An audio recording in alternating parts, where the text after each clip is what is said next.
And we're live back to New Comic Book Day Book Club. This is not Old Comic Book Day Book Club anymore. We're taking a break back to the original format here to discuss another Image #1 book. We've been doing a lot of successes with, I think, Image #1 books. So hopefully you're here to join us and talk about what I have trouble pronouncing correctly as Sonata #1 from Image Comics, by Brian Haberlin, who was at my LCS today signing books, which was pretty awesome.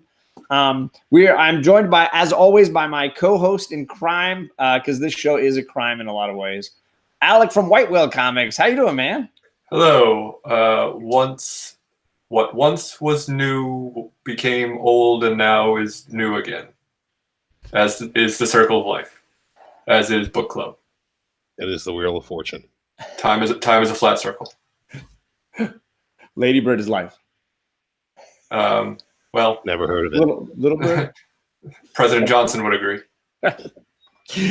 We nailed that one. We are joined by special guest, Mr. Drew of DruManChu. Thank you for coming and joining us, man. Oh man, what else would I be doing right now except for giggling in the chat at White Whale's historical reference, most highbrow reference in the history of comics YouTube. All right, I got another one. That's why we invited places. So let me jump and say hello to some folks in the chat here. I hope they're not already throwing comments at me being late. Let's see who we got here. We got Jeff Eunice in the first in here. Chris Barrett and RJ Taylor are in here chatting it up, making fun of the Comic Core being too short. We have a full hour of Lord of the Long Box. Yeah, there's some great shows on Wednesdays. There's a lot of really good stuff happening. Caleb the Comic Smurf and Gray Matter Hulk are in here, joking about King Liefeld on Twitter. Yeah, man. Is he just the Kanye of the comic world right now? Is that what's going on? People were calling him the Kardashian of the comic world earlier on Comic Core. So, yeah, I think that's equatable. See, Chris Barrett, Old Wolf. Who did I miss? Perry Comics is in here. JP Budget Collecting. Wait, John is on time. So there was a time joke about me. I knew it. Second Street Marvel is in here. Who else did I miss? NC Slapjacks, great name. Thank you for coming. Wednesdays are the best. I agree. I'm watching Lost and taking notes for me. Good, because tomorrow, Perry Comics and I are on my channel talking Lost Season 3. But for right now, I didn't know you went to film school. What's that? Perry Comics said you went to film school. I didn't know that. Did you guys know you went to? I didn't. Did I go? I don't remember that. Sonata issue #1, a sort of futuristic colonization on another planet storyline.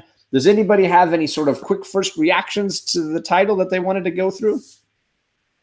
To the title? To the comic, yes, itself. Oh. And silence. I've got a lot to say about it. Go, Drew. Hit it. It was a turd. I think that it's something that had potential that was really ham-fisted. I think that the art works for the story. I think that there's a lot in here that could be cool. I think that the writing is extremely ham-fisted. They explain the sleeping giants by being like, oh, yeah, I forgot to mention that giant thing over there, blah, blah, blah, blah, blah. It's very it sounds like when I read the character, her inner monologue, I feel like I'm watching a show in the early 90s. Is that me?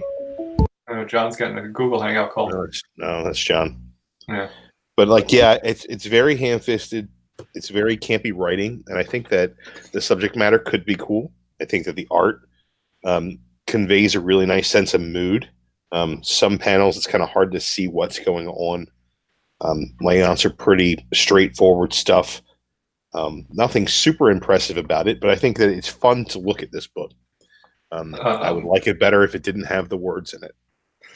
TJ is in the chat. He says it's a nice cover, which I agree, which is why I suggested we read it, because I was intrigued by the cover. I think the cover is... I think it's the B cover. Yeah, I think both covers were really nice. And then you open it, and then what happened?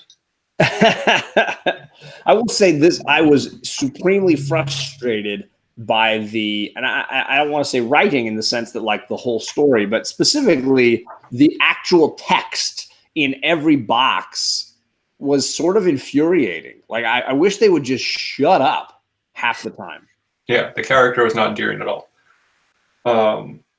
And to talk about the art for a moment, like panel to panel, it was fine.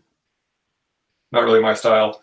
But then you get stuff like this. This is on like page 2, where this ship is crashing, and then you see this crash ship, and then you see this shot of some monster somewhere completely unestablished as to where or in relation to what. I looked at this page a number of times trying to see if those monsters were in another panel or if there was an establishing anything.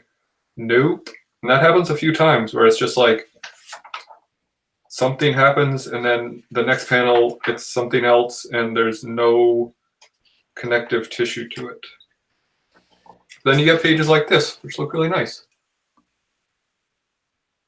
I like the single page splash. Yeah, it's a great splash giant. page. I love it. I think it's great. I think if more of the book was like that, I would have enjoyed it more.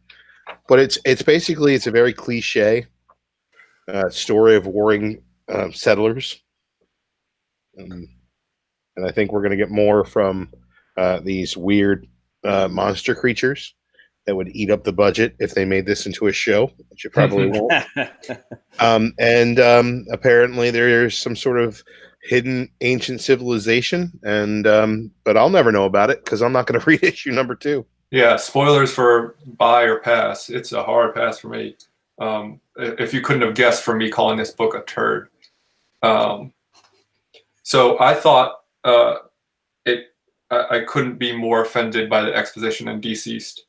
There's a page in this book where this king of this tribe says, quote, "As you know," and goes on to explain what they know. At that point, I was done with this. Yeah, and that was me routinely page by page. I felt really strongly that like I wanted people to just shut up. Like every time the boxes appeared, I was like, God damn it! I just want to see the story. Like I don't need every single box to be explained and every new character to be given a whole definition. Like they're worried I'm not going to follow it. You know, it felt like it's very Suicide Squad the movie. Everything gets a title card. Everything is like ironic at the same time. Like it doesn't really matter what the subject matter is. You feel like she's just a kid on a skateboard in a 90s movie going, yeah, that's Mr. Johnson. He makes the sandwiches. He's radical. Like every single one is just like it doesn't do anything to flesh the characters out at all. It's basically if you're going to play D&D, it's not the campaign, it's the character sheet. There's no story on here. No. Very little.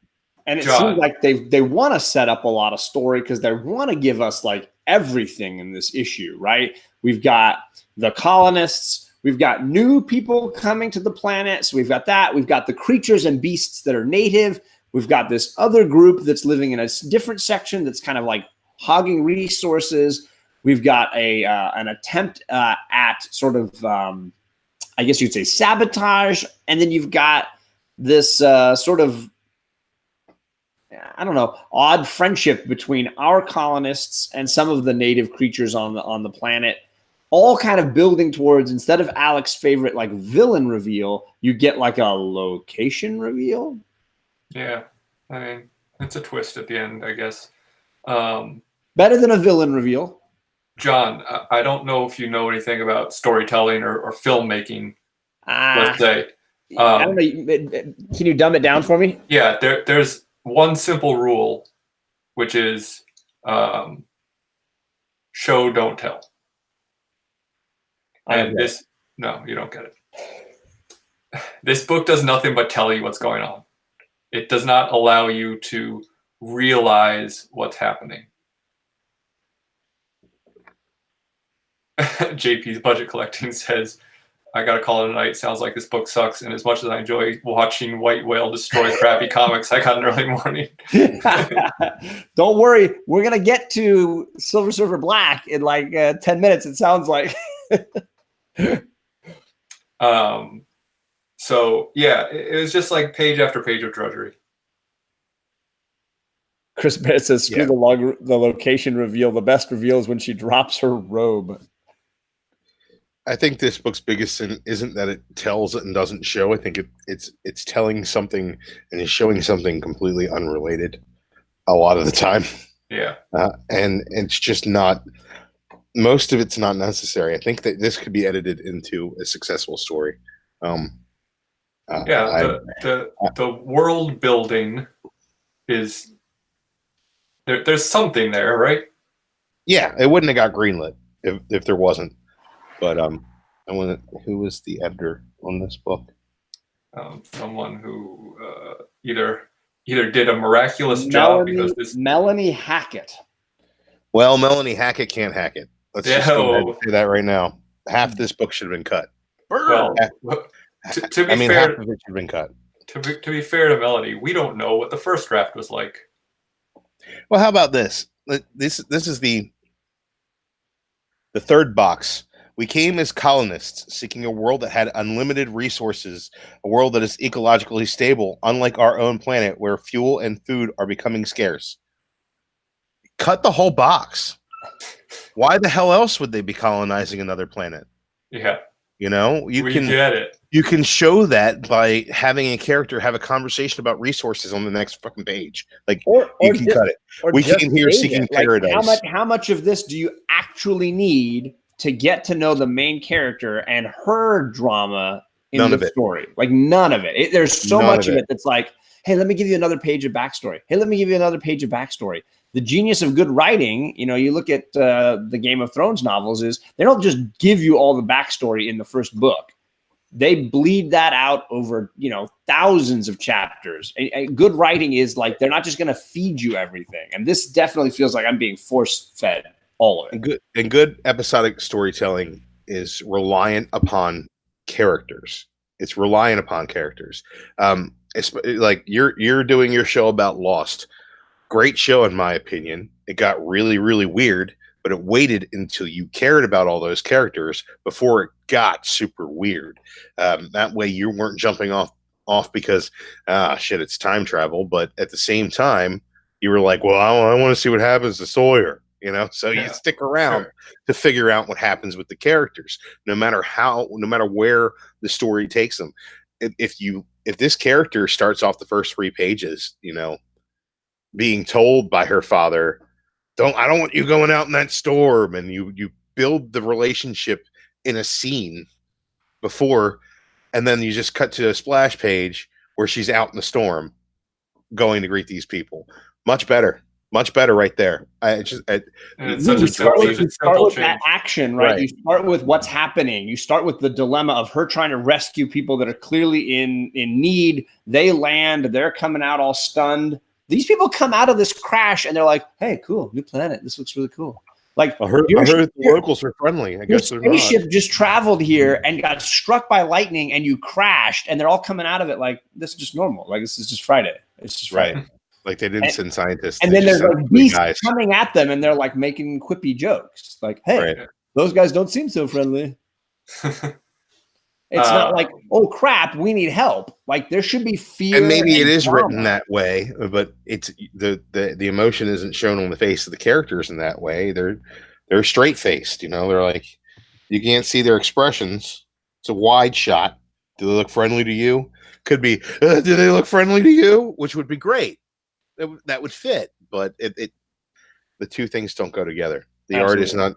The art is, and I think some of these panels are just really, really well drawn. I think that a lot of it is just like these. You just turned into a demon there for a second for me.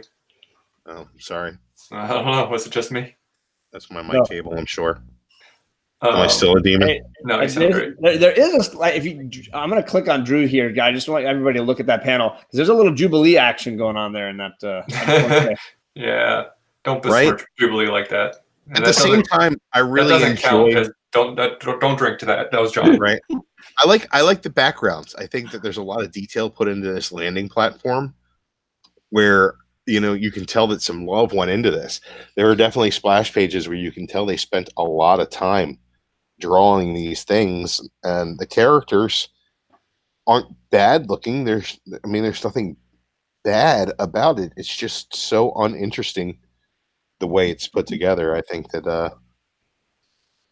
I think that a story editor would be a definite get for Hein and Haberlin. You talked about, how I think there's this terrible trend in comics right now where they try so hard to get you hooked. You brought up Game of Thrones, how they take time to build things, and same with Lost. Like, they build the characters before they build the plot. But I feel like so many comics now try to just shove the plot in your face. So they're like, this is what this comic is about. Go buy the next one. But that's counter. Like, I don't know if it's because of the market and how, tough it is to maintain a readership, or if it's just, I don't know what it is, but so many books do this where it's just shoved down your throat instead of giving time, room to breathe. I don't know. It's very discouraging. Well, and I think sometimes a gimmick is what sells. So you start with a gimmicky idea of something that you want to sell, and then character comes after, which I think smart writers know doesn't work, and smart editors work to fix. I think that's why Die works, is those characters work first, and the gimmick idea plays out second to them. They don't even really spend time in that alternate Die, whatever universe at all in that first issue. It's getting to know them and the repercussions of what happened to them, which is so much more interesting than diving us right into that world and giving us a bunch of exposition boxes. Yeah. I mean, Drew brought up Lost. I think about any one of your favorite TV shows. I'm thinking about 5 or 6 of mine off the top of my head, and every single one of them is based around strong characters. Yeah, like, I don't care how good your plot is. If your characters are cardboard, no one is going to care about the plot. Or if you're just feeding us the plot. Yeah, which this book does both. So I hope the creator was very pleasant, because I never met him. You just had the book pre-signed? It was between 12 and noon. 12 and 2. Wow, that's a short window, 12 and noon. Yeah. Or very long. Between noon and 2 o'clock. So I'm like, I'm not gonna leave my students in my room and just bust over to get a comic book signed that I've never heard of. You're a better man than I.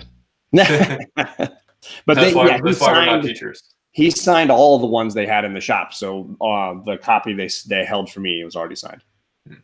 I would have been pissed off. RJ Taylor says, should I not buy Sonata?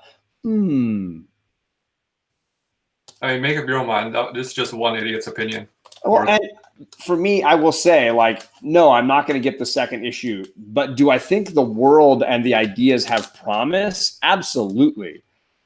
The execution is for crap. And that's the frustration, is if it's going to continue to be executed in this fashion, then yeah, I'm absolutely done with it. But I could totally imagine, a better editor forcing less narration, less everything, and just getting to character and story and using this universe in a fun way. This is a Shadowline production? Who's Shadowline? Do they do any other book? I've never heard of them before.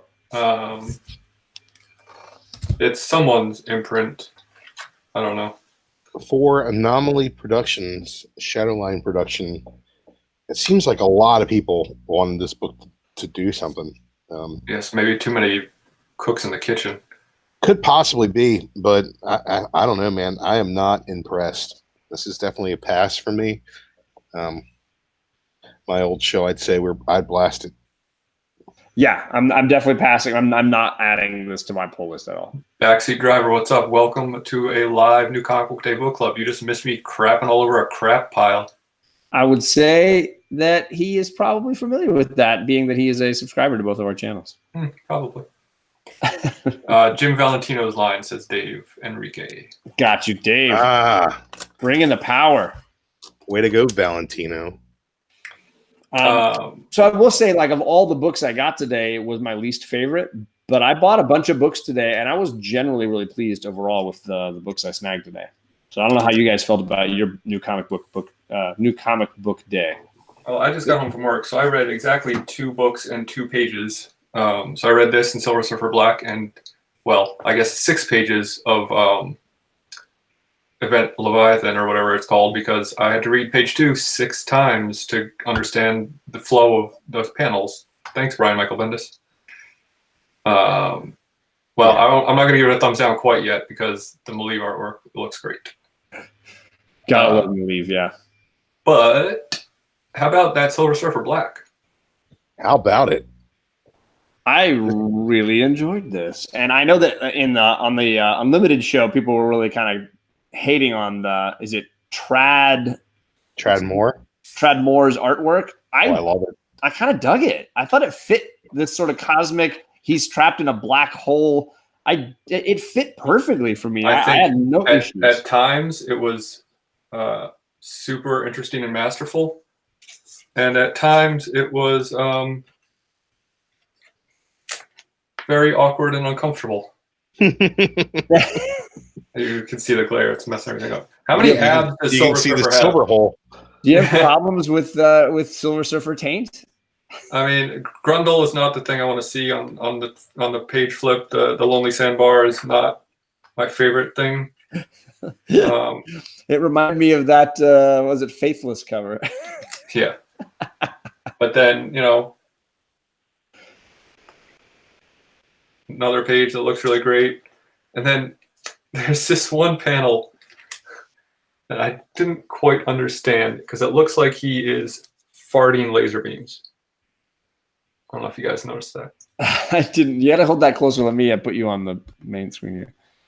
It does blast. Double farts. He's like bent over with his hands on his ass. Shooting them backwards down on his hands. So you've never played Butts Up? I mean, come on.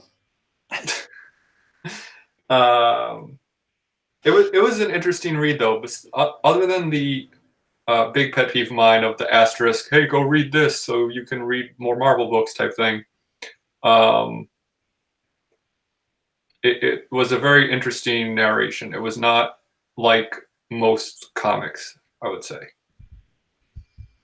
I absolutely love when they do that asterisk, go read this, because it lets me know that they're paying attention to continuity, and I love that. I think that this book was probably my pick of the week. The narration of his thought process is really great. The inclusion of some awesome characters in the beginning are really great. I love what they're trying to do visually with this book. I think that it succeeds more than it fails. I agree. And the reveal at the end, spoiler alert, is quite juicy. Yeah, it's a villain reveal, which I'm not the biggest fan of, but at least it's like, I mean, I don't know. What else are you going to do in a number 1? I don't know. This is a mini series. They got to get it going. Plenty of things. There were definitely like a lot of very cool moments of narration, where especially during the fight, while Silver Surfer is fighting these 3 sentries at the end, where he says things like, I am unfurled. There was a couple other things that. Well, for me, that I liked, if you want to compare narration between this and Sonata, I think the difference is one of them is not telling plot, and the other is just sort of expressing that character's thoughts and how they process. And I thought I enjoyed the way it played out in Silver Surfer. I know that there was definitely a fair amount of it, and it was very poetic in some ways, but I really thought it was cool the way it laid out. And again, the connections to Guardians, right, where we get to see how Beta Ray Bill was rescued, and the connections to Thanos that Cates did as well, which for me, the best part about that Thanos run was Silver Surfer Black and the holding Mjolnir and that whole storyline, like that part was kick ass. So I was looking forward to this way more than the Guardians or the Cosmic Ghost Rider runs. I just put a fingerprint on the back of this book.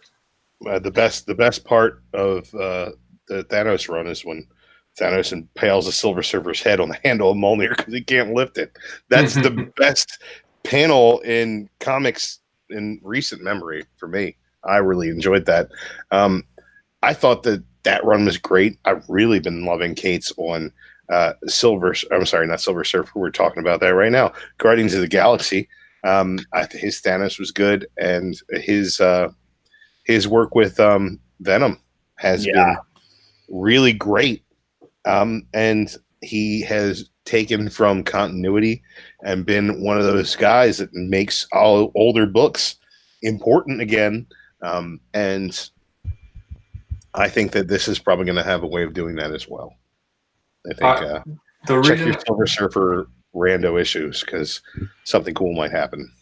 The thing that really impressed me about this book is I feel like since reading like God Country, I would say Cates has been samey, especially in his Marvel stuff, where it's like it all feels very similar. Whereas this felt like someone kind of stretching their arms a little bit, kind of spreading their wings, trying something a little bit different, which I wasn't sure he was either going to do or had it in him. I don't know, but I'm glad to see, because I know it's going to be blasphemous to some people. I started losing a little faith in Donny Cates. Did you read Death of Inhumans? I have the whole set. I'm not ready yet. Read it. It is very tonally similar. The way that he does the inner monologue for Black Bolt is it definitely stretches his legs a little bit away from the demons and nastiness that he normally incorporates into everything else, along with little quips. I enjoy all that stuff, and I think the fact that it all kind of seems like he's doing the same thing lends to the continuity of these things being connected. I would liken it to Hickman's Avengers and New Avengers, where you've got two different books. They've got the same tone. They're telling the same story. Which all carries over from the stuff he did on Fantastic Four, which has the exact same tone because it's telling one giant big story. It's his vision of continuity. And I think that the way that Cates is a total fanboy, the way that he's still a collector, the way that he still reads old books, that continuity is important to him. And I think it's important to him that his books have a cohesive feel to it. Like, when you pick up Captain America, you should feel not like you're reading the same exact story as you're reading an Iron Man, but that you're living in the same world. And I think that that's important to me, at least, as a fan. Yeah. I got to admit, I was super mad after reading these two books because you stated the other night, Drew, that Image books aren't real books and that Marvel and DC are real books. And I was so ready to be like, oh, how good was Sonata? And I really liked Oblivion's song this week. I think they're doing great things there. I know. And I bought a number of Image books off you, so I know you read them. But man, Marvel really proved it right. Marvel really kicked Image's ass with these two books. It was such a better read. It's a bummer. Man, it's like no, go ahead. For me, it's like Verizon is the phone company. So why would you use anybody else for your wireless service? If somebody asks you if you have an iPhone, they don't ask you if you have a smartphone. So Android, that shit is generic. Okay. And when I think comics, I think Marvel. It's just that simple. They are comics. Marvel is comics. It's a fair point. Obviously, the market share would agree with you in a big way. I'm a front runner. I know that we didn't have a debate topic tonight, but can I throw one out there?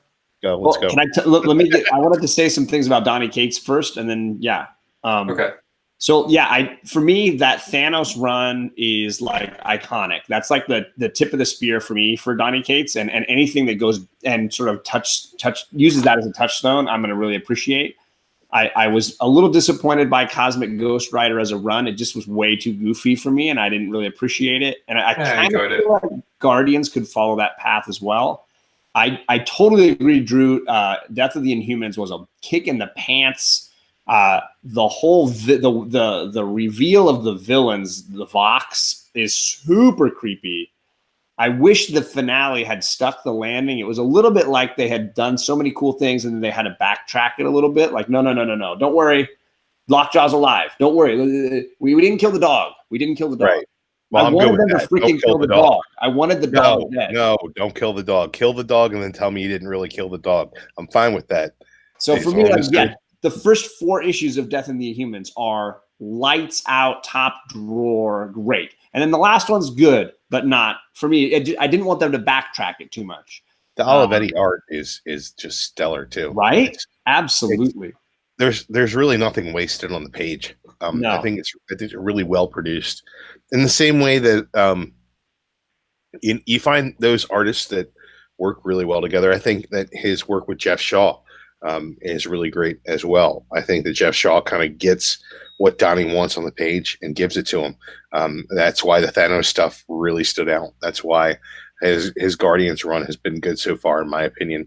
And when he got together with who's the guy doing Venom? It's going to drive me nuts now. Stegman. I think what they do is something that's unique and different. And I think Donny gives Ryan Stegman a lot of room to play with what kind of story they're telling. I think maybe they're still doing comics the Marvel way. And that would be awesome to think that that's how they're getting these things done. Yeah. Where the art takes precedence. But you're talking about a guy who tells a great story, but at the same time allows the artist to tell a great story as well. And I think you get that in Silver Surfer Black. I think Tradd Moore's art might not be for everybody. Like I say on Aaron's Thor run, like the last run was the Mike Del Mundo art, and not everybody was like, "Oh, this isn't. Oh, it shouldn't look like this." And okay, if you can see what they're doing and use the art as a storytelling mechanism, I think that's something that is really, really blowing up for a bunch of different artists. And I think that Tradd Moore nails it on this one. I think that all the words aren't wasted, and I think that I'm excited to see where it goes. Whatever you think of the style of his art, his storytelling in the art was worlds apart from the storytelling of the art in Sonata. Yeah, I totally agree. For me, I'll say it again. Like I felt like it fit the sort of cosmic. He's stuck in a black hole. Like it fit. It was kind of warped, and I really dug on it. Chris Baird is also throwing out the whole Cosmic Ghost Rider destroys the Marvel universe, Marvel history. I'm sorry, I'm not a big fan of those like Marvel Zombies or Deadpool destroys the Marvel universe. Like they're a little too campy for me. I don't. This is a little different. It's a little different. I would recommend it. It's basically none of it is canon because it's basically old man Frank Castle telling his kids stories as his own uncle. He goes back to see his family. And he thinks, well, the kids are impressed by superheroes. It's like, oh, they're not happy to see me. They don't know I'm dad. Dad's still alive. Dad's that asshole who's always gone on some mission, and he's basically Uncle Fredo who comes in and he's like, you like superheroes? Let me tell you about this time I did this thing with the Fantastic Four. It's hilarious. It's very wordy, but it's written by Paul Scheer from just about every damn live action Adult Swim show ever, and it's really good. I would definitely recommend it. It's a quality read that does have the opportunity to get you in the feels every once in a while. It's fun. All right, so Alec, you said you had a debate topic you wanted to throw out here. I mean, we have plenty of time. I've never seen us go through 2 books in less than 40 minutes. That's insane. Yeah, it's a lot of agreements. Yeah, not a whole lot of debate here. But I mean, that I think goes to show what smart, well-read, and gentlemen we are. Chris Barrett says comic teams will Loeb and Sale. That is not the debate topic I want to bring up, but they are a great comic team. Let me see. Where was Wade the comment? Samney as well. Miller and Mazzucchelli. Yep. Samney, I think, is one of the most underrated artists in comics. He tells great stories, and he draws so well, so damn well.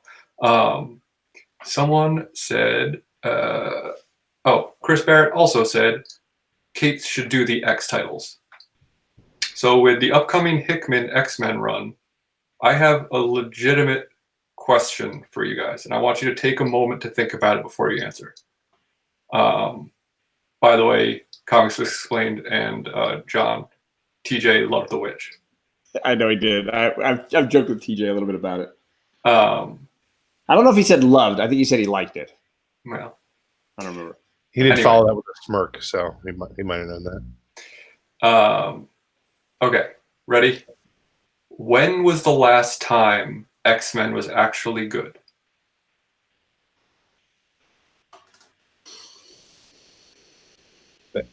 Is this an open forum?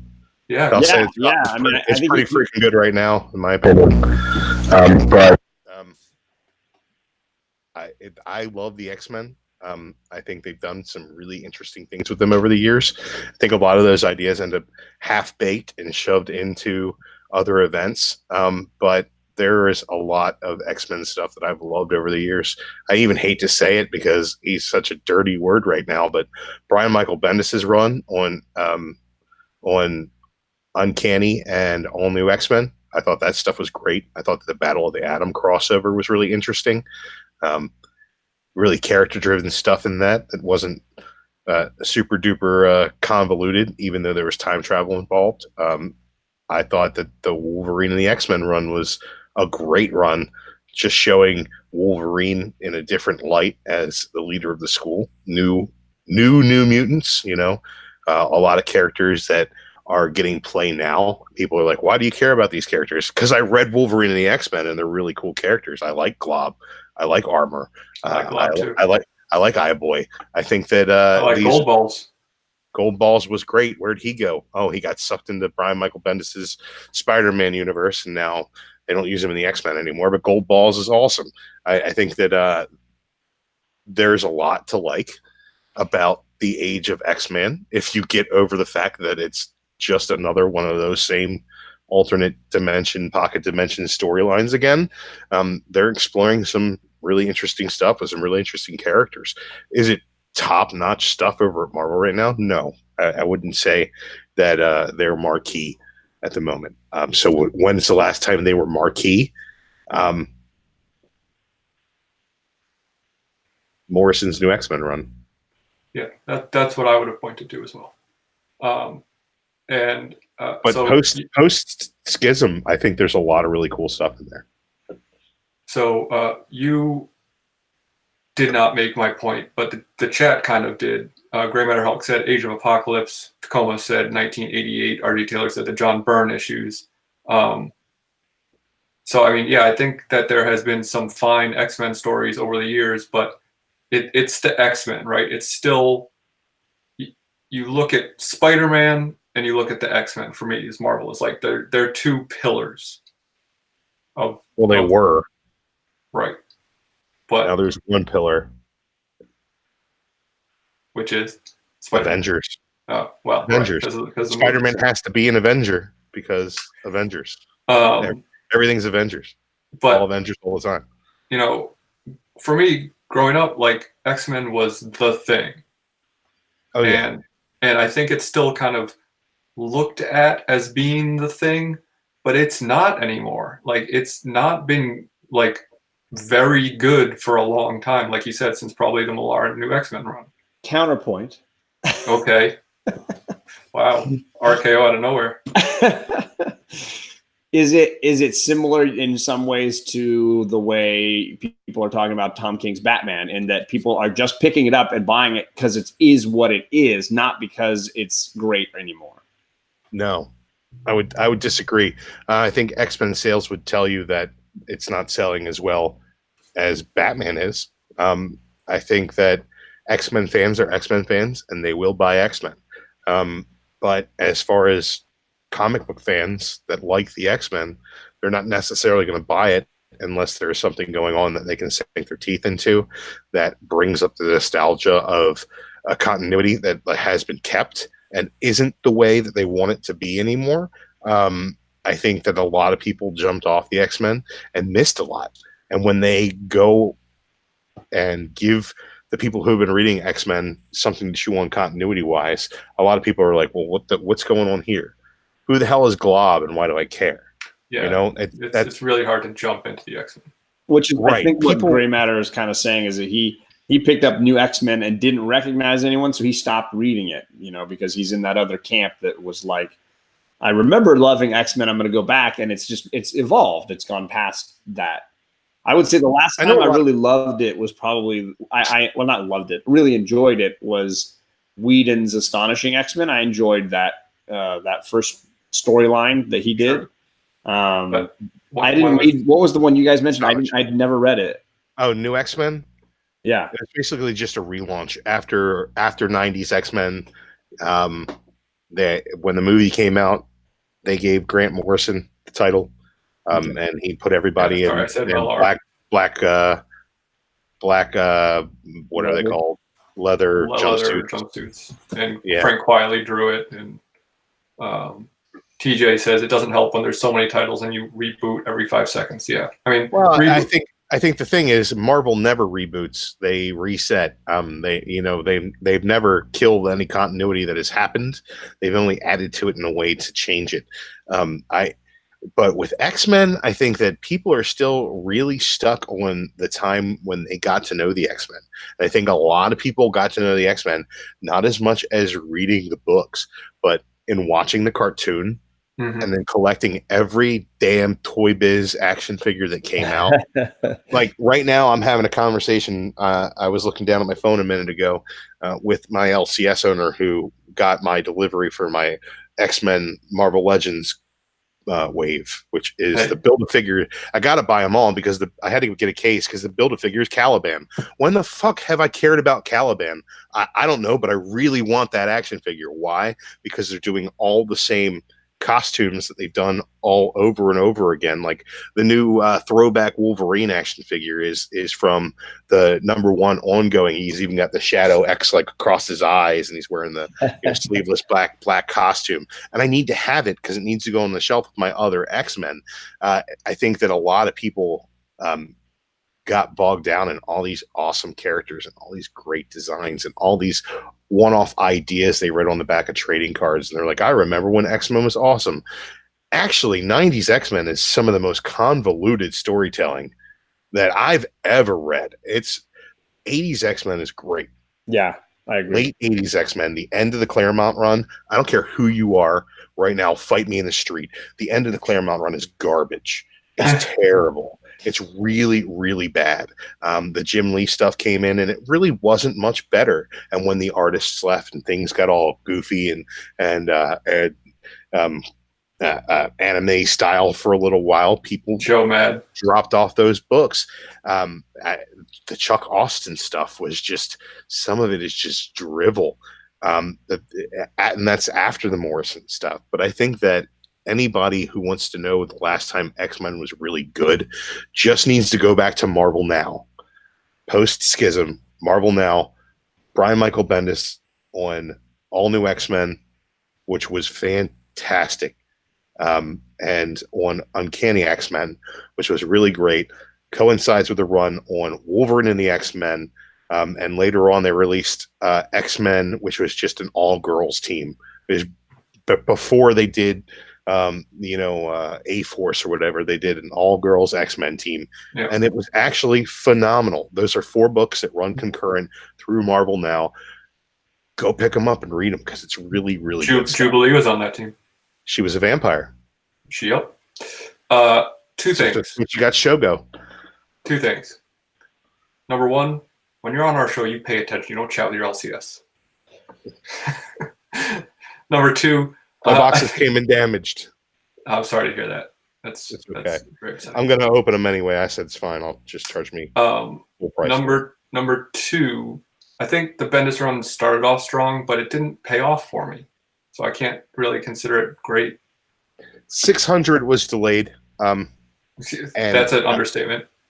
Yeah, and it was it came out like after it's like the Snyder crap they're doing with Batman right now, where it's like, right. Oh, I don't think they let him do what he wanted to do with Hank McCoy. No. Because as soon as that was all over, he showed up in Avengers.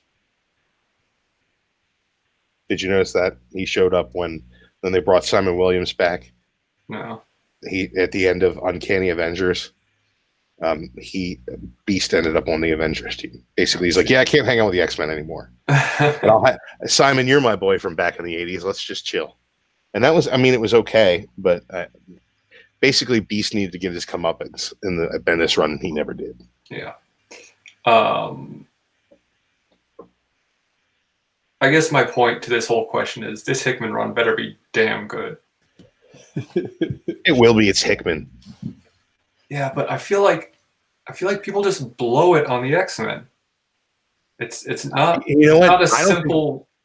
I think the current run was fun. I think that the stuff they did leading up to Age of X-Men was they had every character was represented with the proper personality. The writers had it down. It was Rosenberg and the guys who were all writing Age of X-Men now. So, and then when they split, Rosenberg took Uncanny. I think he's done a lot of fun stuff with it. I think that he basically got the call from on high that he's got to wrap it up, and he's trying to shove 10 pounds of shit into a 5-pound bag. But like, I think that his characterizations have been great. I think that the return of the Scott Logan dichotomy has really worked as well. I think that the art has been solid throughout. I think that now that they're trying to make do with what they've got, they're going to close out Age of X-Men. Everybody's going to come back, and then it's just going to be like a happy-go-lucky. There's the end of it, and then we'll get whatever Hickman has in store, which I can't wait for. But Rosenberg's killing it with just about everything he touches. His Punisher run has been phenomenal ever since Frank had the War Machine armor. Like, it's just been really, really good stuff. The real reason I ask is because, or the real reason I say it better be really, really good, in addition to the fact that X-Men has been kind of hit or miss, to say the least, for so long, is that they are billing this, Marvel is, like it is going to be the greatest thing ever. For a while, they just had those ads that just said Hickman. Right. And now they have this ad in Silver Surfer Black that says the most important moment in X-Men history or something like that. Most important scene in the history of the X-Men, which is very intriguing because you want to know what the heck's going on here. But that is big words. Them's fighting words. Hyperbole. I think you might want to grab it. I had a conversation with one Mr. Jonathan Hickman at C2E2. He wanted to talk to me about the T-shirt I was wearing. We talked about that. You dropped that name there. What's it? I did. And you could pick it up if you like, or you can just listen, because Jonathan Hickman, I said to him, basically, I got my the book I had signed. We talked about my T-shirt. I basically said, I'm happy to see that you're working with Marvel. So he said, yeah, big announcements tomorrow. This is before they made the announcement. They made the announcement there at C2E2 on Saturday. I talked to him on Friday. He said, yeah, big announcements tomorrow. And I said to him, please tell me, please tell me that MCU has contacted you about working on at least some sort of production for the Fantastic Four. He says, they have been in contact with me quite a lot recently, but it has nothing to do with the Fantastic Four. This is going to be your MCU X-Men. This is going to be the event that they build the MCU X-Men around. You heard it here first. It's probably not true. That. It's probably not true. It's probably immediately with it's probably not true. I mean, I didn't even think of that until we started talking about it tonight. He told me, no, MCU has been in contact with me. I've been talking to them a lot lately, and it's not the Fantastic Four. He told me that the day before the X-Men news dropped. Nobody even knew yet. But it makes perfect sense because they are, from the looks of it, creating a very different X-Men. I would hope that there's going to be things that carry over. Sure. I would hope that one of the things that he does is he changes Scout's name back to Honey Badger. If that doesn't happen, I riot. But there are definitely things about the X-Men that have been fantastic recently. One of those being all new Wolverine through X-23 has been really great. There's a lot of stuff that they've done that isn't. I mean, they did a lot of work to get rid of the all new X-Men.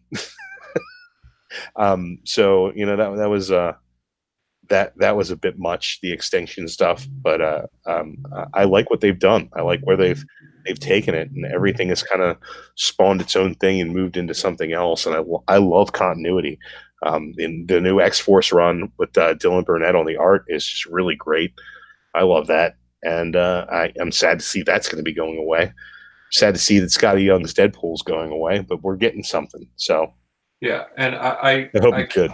I can't disagree with that theory about this being an MCU, because I can see them coming to him and saying, we need something fresh for the X-Men so that we can revitalize them in the movies, because they don't want to just make the 2000s X-Men. Yeah, exactly. They're not going to want to do all the origin stuff that I know we'd all love to see at some point, but they're not going to go that route. I think that the everything I've read that Hickman has said is that he went to Marvel with this. Yeah. He went to them with a story, and they were like, that sounds great. And he was like, yeah, but if we're going to do it, you need to cancel every other X title and let me start from square one. Nothing will be confused. It'll be one continuity going forward. And I think that that's fantastic. But at the same time, what has spawned out of what we've gotten recently that's really good, that's going to go away? Too much, in my opinion. So this better be as good as their ability. Pay off, yeah. I mean, yeah. I'm going to buy it without a doubt, and I hope to enjoy it. It's just like they're making big promises that I hope they're not. How many titles is it going to cover? It's going to be the 2, right? Powers of 10 and House of X are both miniseries. Mm-hmm. After that, Uncanny will start over ongoing. Okay. Based out of those 2 miniseries. So it'll be 2 books for a minute, and then it'll be 1. That converge. And people are kind of making fun of Jubilee in the chat. Shocker. Jubilee gives you a shocker. Your bowels will explode. The Shocker is a Spider-Man villain. Or a good time. Well, for some. Shocker, rocker, spocker. This was awesome, Drew. You're the bomb, man. You have so much knowledge and enthusiasm for comics. I feel like every time I listen to you, I learn a lot of cool new stuff. So I really appreciate you taking the time to join us here. I started doing YouTube because I read and spent too much money on comics, and I'd read everything, and then I'd have one guy at work who read Spider-Man, and I could talk to him about Spider-Man, but I couldn't talk to what happened in the spin-off of the anthology series of this Marvel event, 3rd issue, and this weird little Night Thrasher story, and nobody cares but me. So I'm happy to find some like-minded folks who share the passion as well. And thanks for having me on. Now, you do the DruManChu show on your channel. I've linked your channel down below in the description. Is there something coming up that you want to tell people they can expect from you? Yeah, every time I start planning on doing something on my YouTube channel, somebody calls out of work. And the problem with being reliable is people rely on you. So I work a lot, and I have a budding relationship and a 14-year-old daughter. So my time is at a premium. And every once in a while I'll go live on a daytime. So if you subscribe to me, hit that little bell, and if you're around noon Eastern on a Wednesday, you might hear from me. I might go live. So never know. I'm on Comic Core on Friday nights. So check me up on the Off the Rails show. Off the Rails, yeah.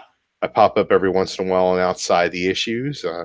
Every once in a while, I'll show up here and there, and I am still a member of Blaster Stash It, even though we've had some scheduling conflicts and I have not been on that show recently. They are premiering episodes in their old time slot, which is 10 p.m. on Sunday nights. So be sure to check out those premieres. Chat it up with Huey and Pocan Joe are pretty much the only ones who can make a live show together at this point. So yeah, scheduling has taken a chunk out of my YouTube life, but hey man, things are good. That's awesome. I'm glad that we're still able to get some DruManChu when we can find you. Oh hell yeah, I'm around. And then Alec, you got anything coming up that you want to let us know about? Yeah, first I want to kind of echo what you said about Drew. Everything you said is completely accurate about his knowledge and his passion for comics. But you have me every week, who's also knowledgeable. I'm just blinded by Little Bird, though. Yeah, I'm blinded by Little Bird and Jubilee. Okay, fair point. You can replace me with Drew. Counterpoint. I don't see any comic books behind you. Yeah, I was robbed. Send funds. That's not true. I got a Story Comic Core on Monday. We are powering through Why the Last Man to finish it up. Omnibus edition of Story Comic Core. Yeah, we did 11 issues last week because we are rebranding and reformatting that show. So stay tuned. I think we're probably going to do hopefully 2 more weeks of Why if we can keep up this pace.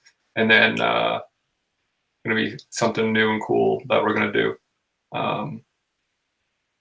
Hopefully. Any auctions or anything coming up, or is that still a little farther out than we don't need to worry about? Yeah, Tank Collects approached me because he bought this, or not bought this. He's helping someone sell this absolutely massive collection of silver to current stuff, and he said, "Hey, I hear that you're an okay auction host," which I was like, "Well, that's overselling it."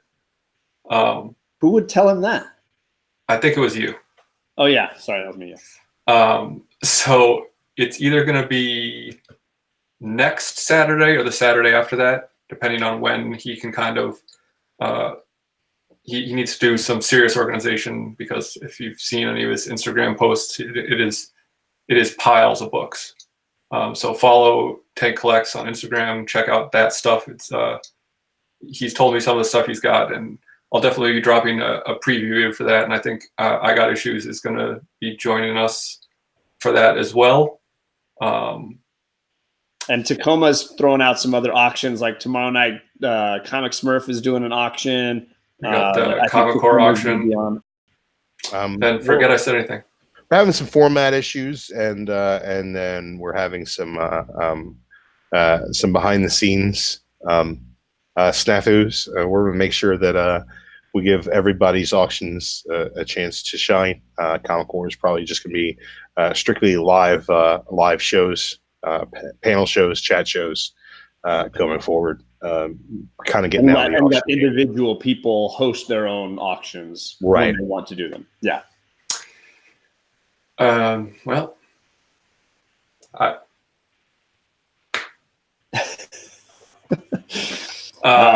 so you can always go to the Comic Core to promote your auction because they don't have their own auction, so there's no conflict of interest. Tomorrow, Comic Smurf. Caleb the Comic Smurf. Check out Caleb the Comic Smurf Murphy. If you haven't checked him out yet, you are doing yourself a disservice. That dude is awesome. Gray Matter Hawk, there's not going to be any Sky Tigers tonight because this is on John's channel, so I don't want to. It's not my place to play my outro music. No, that's definitely not your place. Instead, you can make quippy jokes, and I'm going to mention that. I'm going to be doing a show tomorrow night on my channel for Lost season. We're going to finish season 3. Actually, get to that episode when we have to go back, and Perry Comics will be joining me to break that down. And then Saturday might be a little off for Saturday morning comics with the girls. We might go a little earlier than usual. So if we mess your expectations up for an 8 o'clock Pacific time, it might be more like a 7 o'clock Pacific. We'll see how awake the girls are for that. But that's all I've got going until next Wednesday. Actually next Wednesday. You don't have anything going on. Not have anything, yeah, because I have my class graduation. My students are graduating next Wednesday, even though they're really just going from 3rd grade to 4th grade. they call it a graduation ceremony, and parents come and there's performance. And so I am going to be unable to do book club and Comic Con Limited, but those shows will go on without me. There will be entertainment for you to enjoy, and it'll be just slightly less late and moronic. Yeah, so the plan was that next week we were going to do Usagi Yojimbo with I Got Issues, which hopefully is still the plan. I've not checked with him to see if he just wants to hang out with me. And talk about bunnies. Talk about samurai bunnies. The best kind. Because when the two of us get together, it tends to get dark. And that's why you need a good samurai bunny to keep things light. Yeah, is that what you call yourself? But no, hopefully we're still going to do it. I just got to make sure. I don't see why not. But so check it out next week. Usagi Yojimbo #1 by the masterful Stan Sakai. So until then, thanks everybody for coming by, and I hope you have a great new comic book day. Bye. Bye.